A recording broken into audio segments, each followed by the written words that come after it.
Mari lebih dahsyat lagi kita berikan tepuk tangan bagi Tuhan kita di atas kepalamu untuk semua yang sudah dia lakukan sepanjang tahun ini. Kami bersyukur untuk anugerah kebaikan-Mu dalam hidup kami. Kami telah menerima tubuh dan darah-Mu. Kami duduk diam dengar firman-Mu. Kami ada di minggu terakhir di tahun 2024. Kami nyatakan dengan iman semua karena kebaikan-Mu Tuhan. Semua karena anugerah-Mu. Karenanya kami mau merenungkan kebaikan-Mu sepanjang tahun ini. Kami mau menutup tahun ini dalam pertobatan. Kami menutup tahun ini dalam pengandalan kami kepada Tuhan. Sebab kami percaya bersama dengan Yesus masuk tahun yang baru. Perkara-perkara gagah perkasa Tuhan Yesus sediakan. Allah Roh Kudus, Engkau disambut di tengah-tengah kami. Dalam nama Tuhan Yesus. Setiap kita, gereja kerinduanku yang siap diberkati kebenaran firman Tuhan. Mari sama-sama dengan bangga kita boleh katakan amin. Kita boleh berikan kemuliaan, tepuk tangan. Silakan duduk kembali saudara.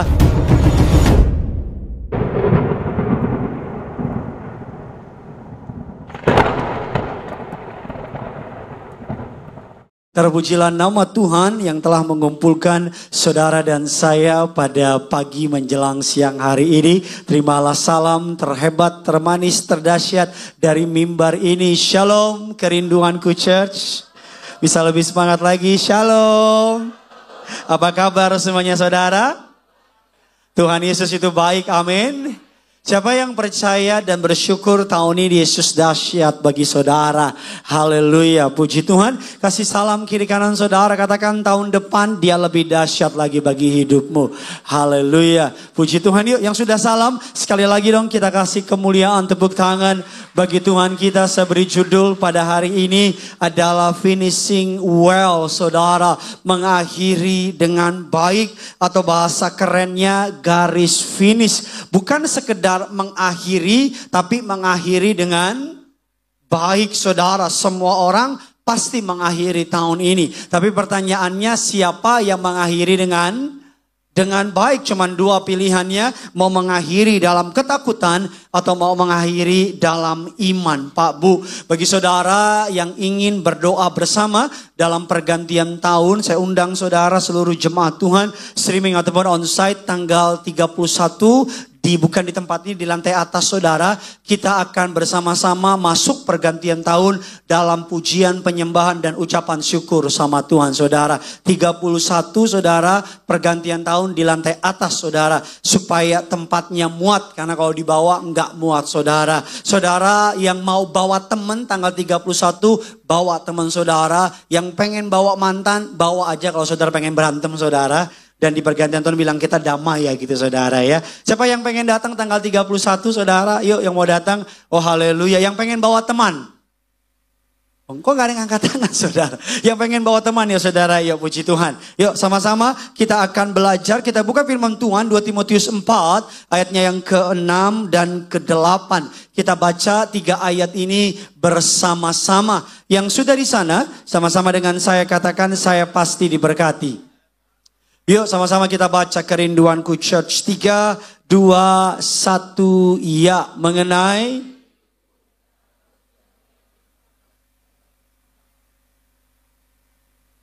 ayatnya yang ke-7, aku telah dan aku telah. Ayatnya yang ke-8, sekarang hakim yang pada harinya, tetapi bukan, melainkan juga kepada semua orang yang apa? Bilang kiri kanan saudara, ada mahkota buat kamu. Saudara, ayat ini ditulis kepada muridnya, yaitu siapa namanya saudara? Kan ada namanya di ayat situ saudara. Ya kan gak mungkin kepada si Lapet saudara ya.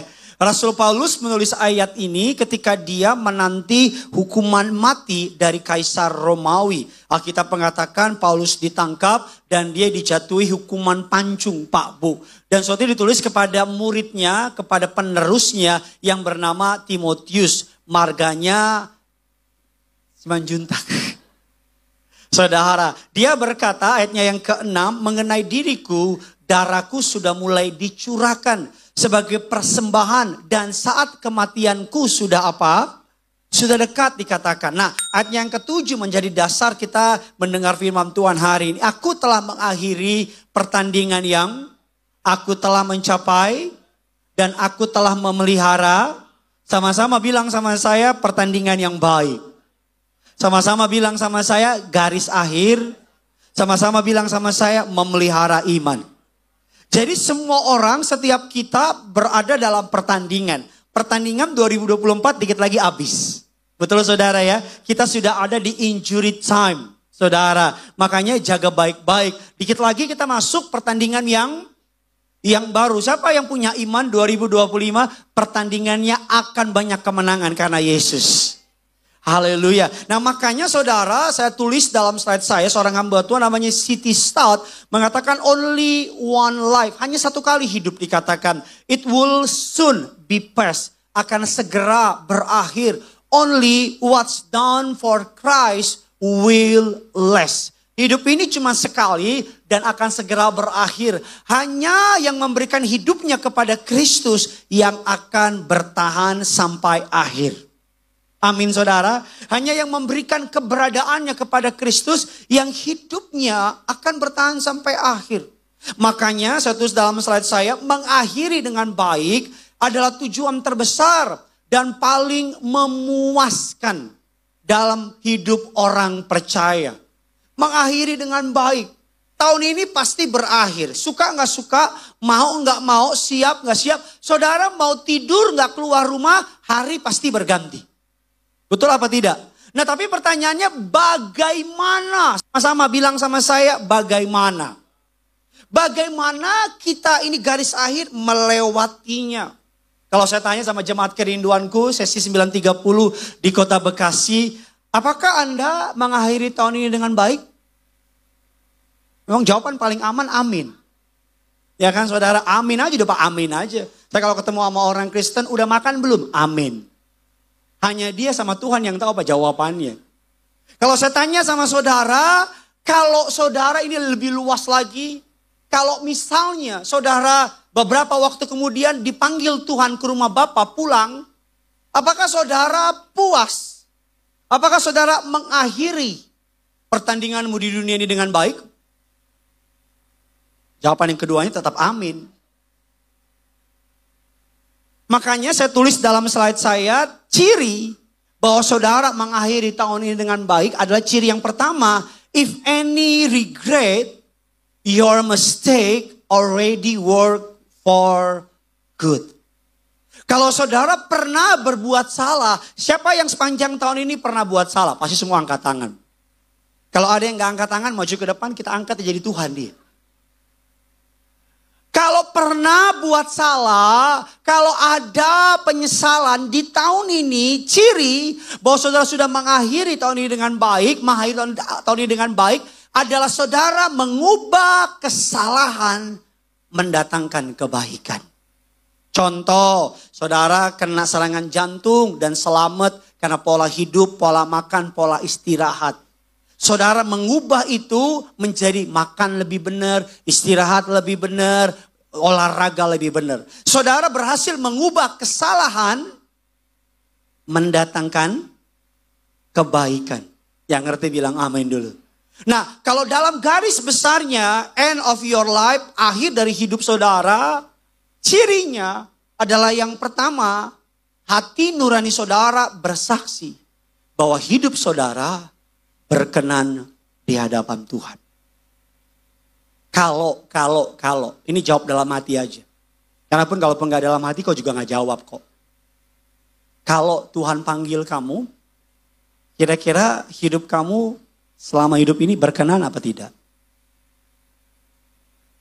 Kalau saya oleh anugerahnya dalam iman, saya percaya hidup saya berkenan di hadapan Tuhan. Di Kelapa Gading sih tepuk tangan saudara. Udah habis THR ya. Nah mari kita akan belajar bagaimana ciri orang yang mengakhiri tahun ini dengan baik. Saudara siap diberkati? Coba yang siap diberkati bisa lambaikan tangan saudara lagi. Kasih tos kiri kanan bilang kamu pasti diberkati. Yang pertama, catat dalam catatan saudara, kamu mengakhiri tahun dengan baik adalah yang pertama ketika kamu sepanjang tahun ini put yourself totally under scripture. Menaruh hidupmu di bawah kebenaran firman Tuhan. Mazmur 119 ayat yang ke-11. Yuk sama-sama kita baca ayat ini. 3, 2, ya.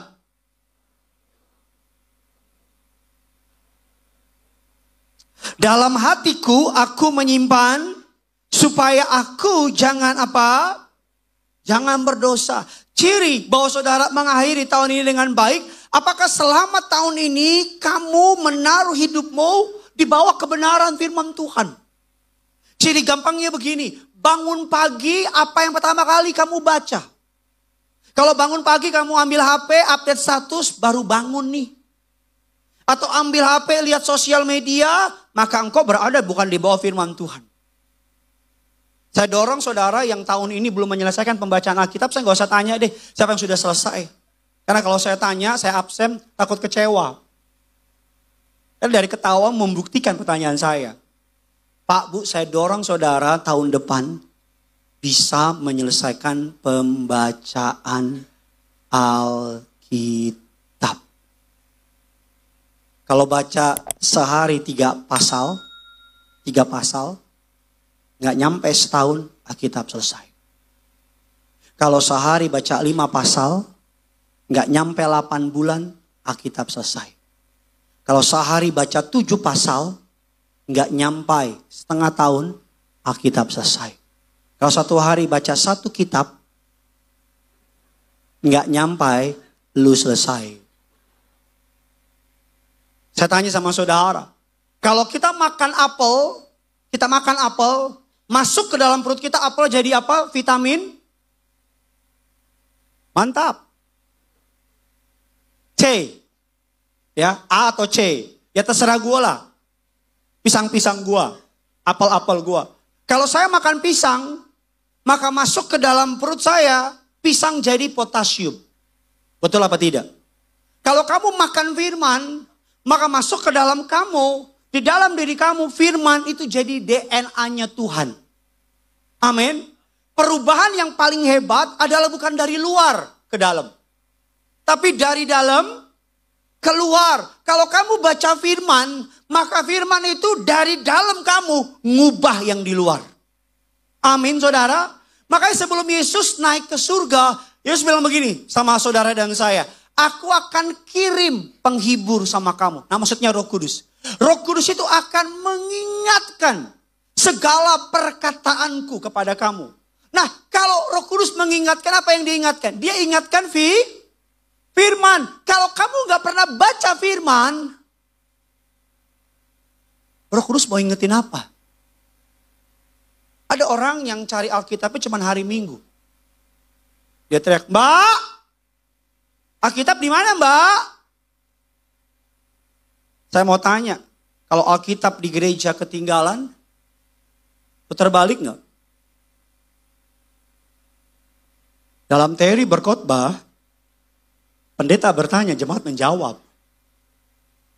Kalau HP ketinggalan di gereja, putar balik gak? Kalau dompet ketinggalan, putar balik gak? Ada orang bilang gini, semakin bersih Alkitabmu, semakin kotor hatimu. Ada orang bilang gini, semakin kotor Alkitabmu, semakin bersih hatimu. Apa maksud saya? 2025, Tuhan akan memakai orang-orang biasa yang mengerti firman-Nya. Amin. Saudara boleh biasa. Tapi kalau saudara ngerti firman, baca firman, renungin firman, maka 2025 kamu akan melihat rancangan Tuhan digenapi dalam hidup saudara dan saya. Amin. Yang pertama, saudara cek, apakah tahun ini kamu lebih banyak merenungkan firman atau bukan? Kalau bukan, pesan saya dari mimbar ini, bertobat. Amin. Yang kedua, Yang kedua, saya tahu memang khotbah di tengah-tengah tahun baru dan Natal capek memang. Ya kan, jemaat udah lelah, hati juga, dompet udah habis. Tapi saya mau bilang sama saudara, saya sedang mempersiapkan saudara untuk masuk tahun yang baru. Saya bisa aja khotbah yang lain gak nyambung sama tahun baru. Tapi sebagai gembala saudara, saya pengen saudara ready, siap. Karena iblis juga udah menyiapkan rancangan-rancangan, jebakan demi jebakan untuk ngancurin kamu di tahun yang baru. Salah satu senjata yang Tuhan tinggalkan adalah firman-Nya. Amin. Firman itu adalah perisai bagi saudara. Alkitab bilang pelita bagi kaki saudara. Terang bagi jalan saudara. 2025 hidupmu akan terang kalau kamu merenungkan firman. Amin saudara. Yang kedua, bagaimana, apa cirinya? Saya sudah menyelesaikan tahun ini dengan baik. Yang kedua adalah ketika saudara accountable to reliable people. Apa maksudnya? Saudara punya seseorang, punya teman yang dapat membalance hidup saudara. Apakah tahun ini saudara dapat dipercaya? Apakah selama tahun ini saudara dapat bertanggung jawab? Apakah selama tahun ini istrimu mengenal kamu orang yang dapat dipercaya apa tidak? Apakah selama tahun ini orang yang bisnis sama kamu mengenal kamu orang yang dapat dipercaya apa tidak? Atau bahasa gampangnya begini deh. Kalau kamu hidup, kamu punya orang enggak yang balancein kamu sepanjang tahun ini? Yang ngecek kamu di mana? Sama siapa? Semalam berbuat apa? Kangen band. Pak, Bu, saya punya orang-orang dalam hidup saya sepanjang tahun ini yang bisa telepon saya kapan aja, yang bisa cek saya ngapain, buat apa, bikin apa, dan saya nggak tersinggung sama orang itu. Kenapa? Karena orang itu dipakai Tuhan buat jagain saya. Amin. Saya nggak bisa lihat punggung saya, kecuali saya plastic man. Halo? Saya kalau tidur Pak Bu, HP saya nggak pernah saya kunci. Kenapa? Karena kalaupun kunci, istri saya tahu pasportnya. Dan saya nggak pernah deg-degan. HP saya diambil sama istri saya, ambil. Saya sering kali tidur tengah malam, bangun, saya lihat istri saya lagi pegang. Dan saya lihat itu HP-nya, bukan HP dia tuh. Saya lihat ijo-ijo HP saya. Saya cuma bilang, sayang, kok belum tidur? Iya nih, lagi ngitung-ngitung pinjam HP kamu ya. Saya dalam hati saya terserah apapun alasanmu pinjam HP-ku. Saya langsung tutup mata, tidur nyenyak sambil berdoa. Tapi ada suami-suami yang tidur, HP-nya diambil, langsung serangan jantung. Benar, ada suami istri yang saya konseling, dia bilang sama saya, Pak, Bu, Pak, urusan istri, urusan suami-suami. HP saya jangan sentuh-sentuh. Memang situ siapa? Menko Polhukam. Memang ada rahasia negara di sini. Halo? HP saya nih Pak, Bu, canggih. Bener canggih. Dia suka balas WA, padahal saya belum balas. Dia suka buka WA, padahal saya belum buka. Jadi kalau saudara ada yang WA saya dan saya belum balas tapi udah saya buka, itu bukan saya. Istri saya. Iya, HP saya ini connect ke laptopnya dia. Nggak tahu gimana caranya.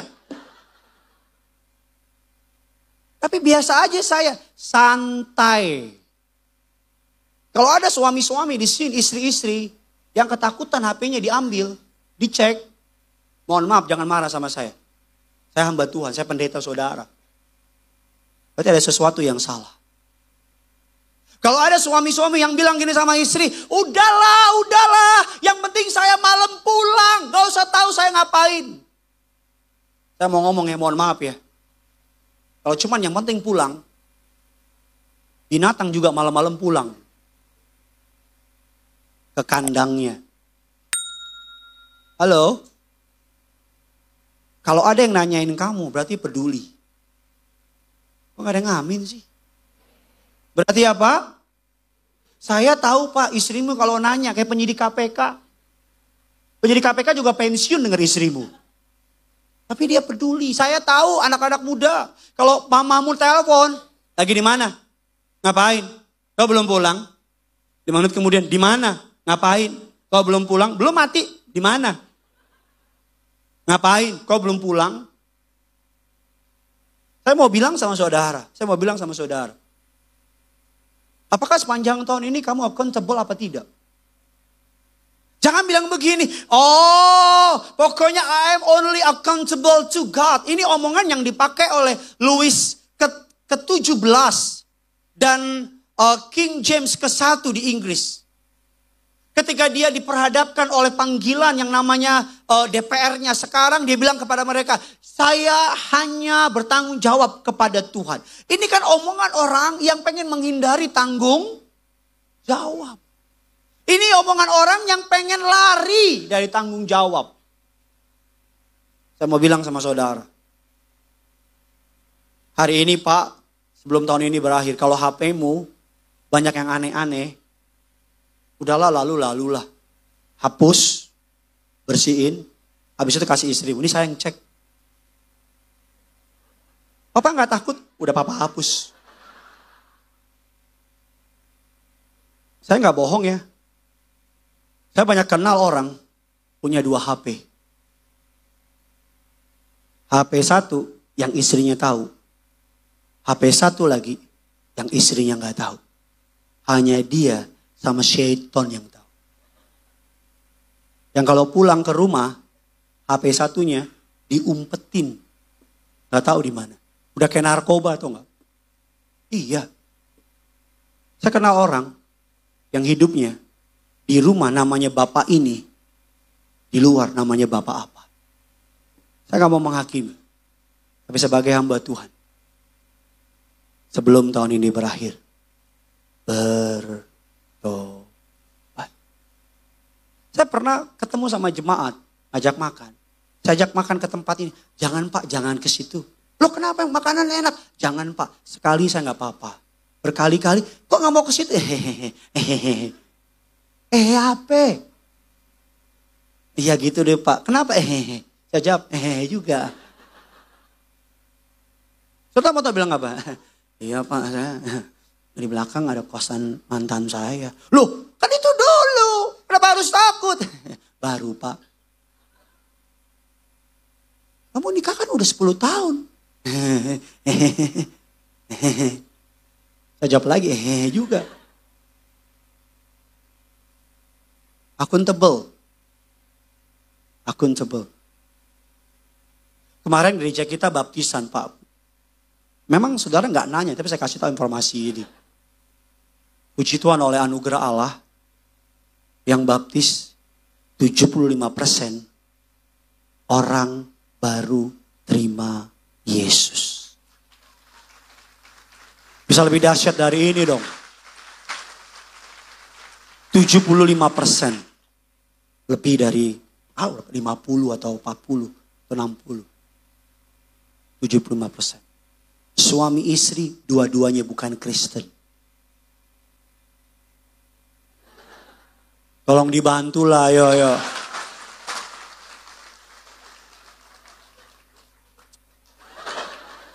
Ini siap masuk 2025 ini. Saya doa lah jemaat kayak gini banyak lah. Daripada yang dan tahun berganti. Ini gak ganti-ganti lah. Ya kadang-kadang stres tuh gak lihat saudara, bener deh. Untung hanya Roh Kudus menguatkan aku. Iya, suami istri dua-duanya bukan Kristen. Lalu pertanyaannya, tahu dari mana Pak gereja? TikTok. Ada satu orang, laki-laki bukan orang Kristen. Dia suka ibadah di Aqsa. Mungkin dia nonton sekarang. Atau mungkin belum bangun.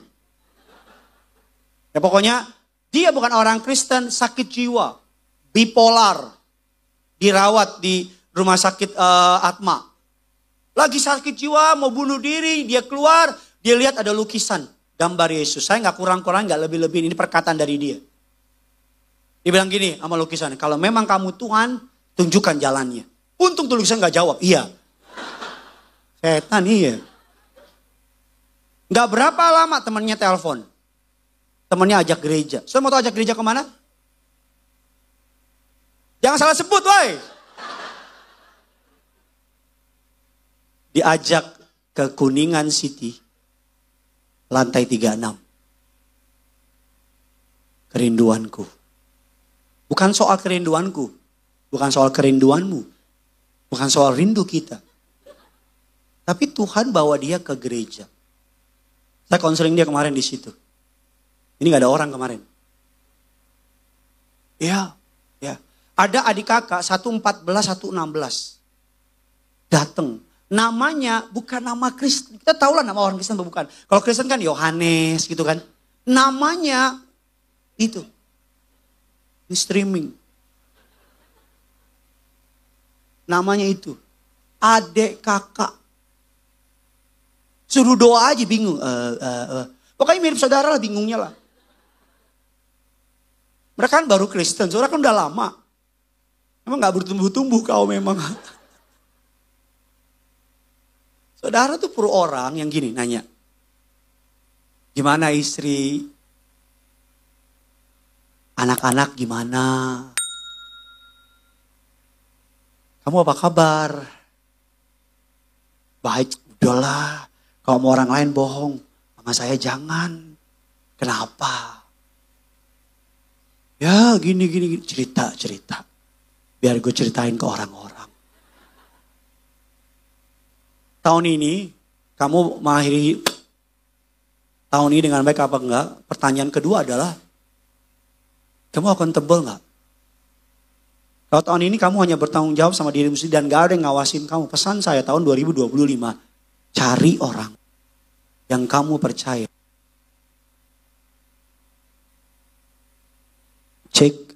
Cari orang yang bisa kamu percaya, yang bisa balancein hidup kamu.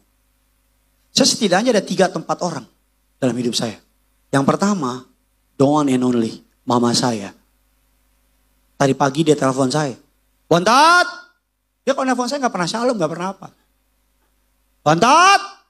Ya ma, lu denger ya. Emang budak ma? Jaga hati. Jangan sombong. Mama lihat gereja yang Tuhan percayakan sama kamu bertumbuh dengan dahsyat. Jaga hati. Ingat. Tuhan yang bela kamu. Iya ma, bontot gak sombong. Dengerin mama, jangan banyak ngomong. Saya mau matiin tapi takut. Jangan sombong. Yang kedua siapa? Istri saya. Oh istri saya mah ampun. Saudara mau tahu gak pisau pemahat terbaik yang dipakai Tuhan buat pahat saudara, tahu gak siapa? Istri saudara, bukan istri saya lah.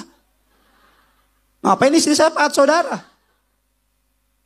Kadang-kadang yang Tuhan pakai pisau pemahat terbaik buat bentuk kita, itu istri kita loh. Makanya menikah syarat pertamanya adalah menikah dengan lawan jenis. Enggak benar gak? Kalau sama jenis ribut, betul gak? Makanya pasangan kita itu sparring partner kita loh. Makanya pasangan kita itu lawan tinju kita loh. Tentunya bukan, ini metafora ya. Bukan berarti kalau Pak Pendeta kan lawan tinju Pak. Dia dipakai Tuhan buat nambahin yang kurang. Biar kekuranganmu jadi kekuatan dia.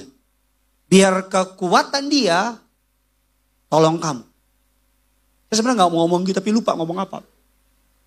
Biar kelemahan dia kamu yang nutupin. Amin. Yang ketiga, sambil saya undang pemain sepak bola. Yang ketiga, apa ciri bahwa tahun ini kamu, Pak Bu, saya tuh sedang nuntun kamu. Saya sedang bawa Bapak Ibu untuk masuk tahun yang baru. Itu aja. Saya pengen Bapak Ibu pulang, ini sambil ini pulang makan kan. Tapi mikir. Gitu mikir. Bukan mikir mau makan apa. Tapi mikir, ya juga ya kata Gideon ya. Saya tahun ini gak pernah baca Alkitab. Saya tahu baca Alkitab memang kalau di perjanjian baru menyenangkan. Saya tahu kalau PL, apalagi bilangan imamat. Ini memperanak ini, memperanak ini. Udahlah urus anak masing-masing lah. Apalagi kalau dalam yang namanya imamat, haruslah kamu membangun sehasta, sejengkal. Ini mah buku bangunan apa-apa. Tapi pesan saya, ngerti nggak ngerti, baca aja. Nanti ngerti. Lah udah nggak ngerti nggak baca lagi. Istri saya Pak Bu oleh anugerah Allah, dia itu orangnya suka baca. Dia udah berkali-kali menyelesaikan Alkitab berbagai versi bahasa. Saya nggak kurang-kurangin, nggak lebih-lebihin, Tuhan saksi perkataan saya. NIV, bahasa Indonesia sehari-hari, NKJP. Dia bilang sama saya, sayang aku mau beli lagi Alkitab baru. Dia beli dari Shopee. Tolong di check outin sayang ya. Loh kita sebagai laki-laki bertanggung jawab, saya check outin. Walaupun saya lihat, perasaan Alkitab gak semahal ini deh. Kok jadi mahal banget, saya lihat ada kosmetik. Bu, saya kasih ibu cara minta uang suamimu. Tiru istri saya. Kok sekian juta Alkitab? Ini Alkitab positive thinking. Mungkin Alkitab bahasa asli Ibrani nih. Indonesia. Oh, maskara. Tidak apa-apa. Yang kedua, Alkitab bilang, sini kamu hidup dengan baik, accountable. Pemimpin kalau nggak accountable, Pak gereja ini ada yang ngawasin. Pak. Keuangan gereja ini sekarang orang nggak ada yang ngomong. Kenapa? Karena mau ngomong apa? Oleh anugerah Allah, nggak ada orang kaya di belakang gereja ini. Tabungan saya sama istri yang kami pakai. Puji Tuhan selama kami bekerja, jago nabung. Puji Tuhan. Puji Tuhan rekening saya di Swiss belum saya bongkar. Karena bukan punya saya. Mau bongkar takut ditangkap saya. Tapi saya bilang, tanya sama para pastoral. Tanya sama mereka. Saya bilang sama mereka, sekarang mah lu pada diem. Tapi nanti 2-3 tahun, ketika jemaat mulai banyak. Ketika persembahannya mulai banyak. Daripada nanti jadi omongan, lo cek keuangan. Tanya sama mereka. Cek. Lihat. Cek. Kalau sekarang mereka bilang, oh iya pastor ya. Iya, waduh. Mahal juga listrik ya. Iyalah, emang Roh Kudus yang nyalahin. Waduh, pastor, perjamuan kudus mahal juga ya. Tapi kalau dihilangin, saya percaya kuasa perjamuan kudus.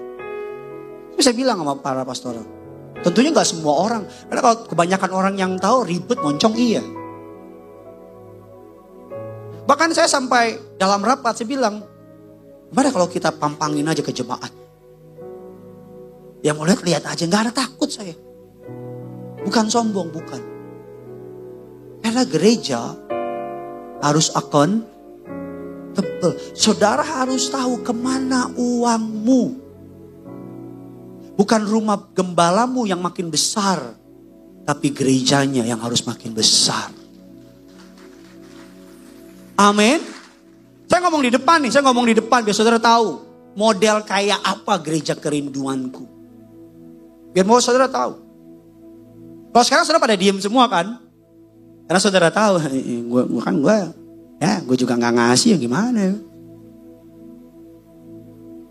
Tapi saya mau bilang sama saudara tahu, persembahan saudara lihat, oh, makin bagus ya gerejanya. Ini nih yang tali-tali ini nih. Itu berlian semua.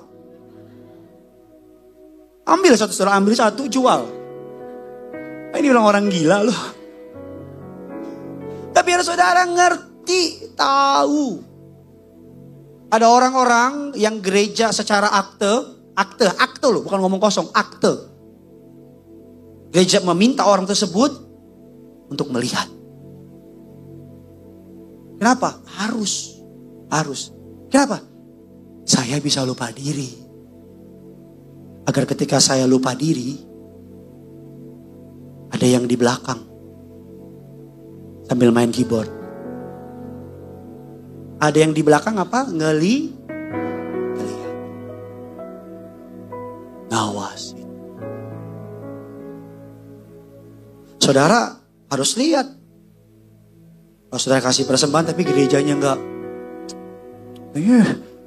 Gini-gini doang nih. Lo kan punya logika berpikir kan? Ya dong? Ya, sewa berapa sih? Oleh anugerah Allah, doakan kami para pemimpin di gereja ini bertanggung jawab. Bukan saja sama saudara, tapi sama Tuhan. Amin. Yang ketiga, yang terakhir. Apa ciri saudara dan saya finishing well? Yang pertama, saudara hidupmu sepanjang tahun ini berada dalam firman. Yang kedua, Alkitab katakan saudara accountable, dapat dicek. Dan yang ketiga, maintain sexual purity. Apa maksudnya? Selama setahun ini, gimana kamu menjaga kesucian? Bagi kamu yang sudah menikah, tempat tidurmu. Bagi kamu anak-anak muda, gimana cara kamu jaga hidup? Gampangnya gini, gampangnya begini. Maaf ya, gampangnya begini. Seluruh dosa, kata Alkitab, dilakukan di luar tubuh. Seluruh dosa. Hanya satu dosa yang kata Alkitab, kita berdosa sama tubuh kita sendiri. Apa nama dosanya? Percabulan. Saya kasih dasar firman-Nya. 1 Korintus 6 ayat yang ke-18. Sama-sama kita baca. 3, 2, ya.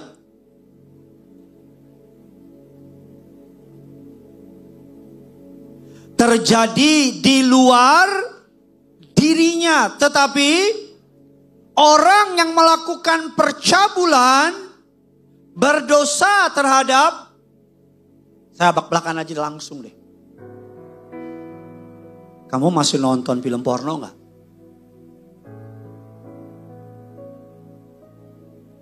Kalau masih, stop. Bertobat. Halo? Kamu masih masturbasi gak? Kalau masih, stop. Bertobat. Yang laki-laki, masih onani gak? Kalau masih, stop. Bertobat. Saudara gak tahu deh. Banyak orang, maaf ya, udah masih pelayanan. Tapi saya tahu. Masih terlibat aktif di dunia pornografi. Saudara gak pernah tahu orang ketawa-ketawa hehehe. Tapi malam-malam.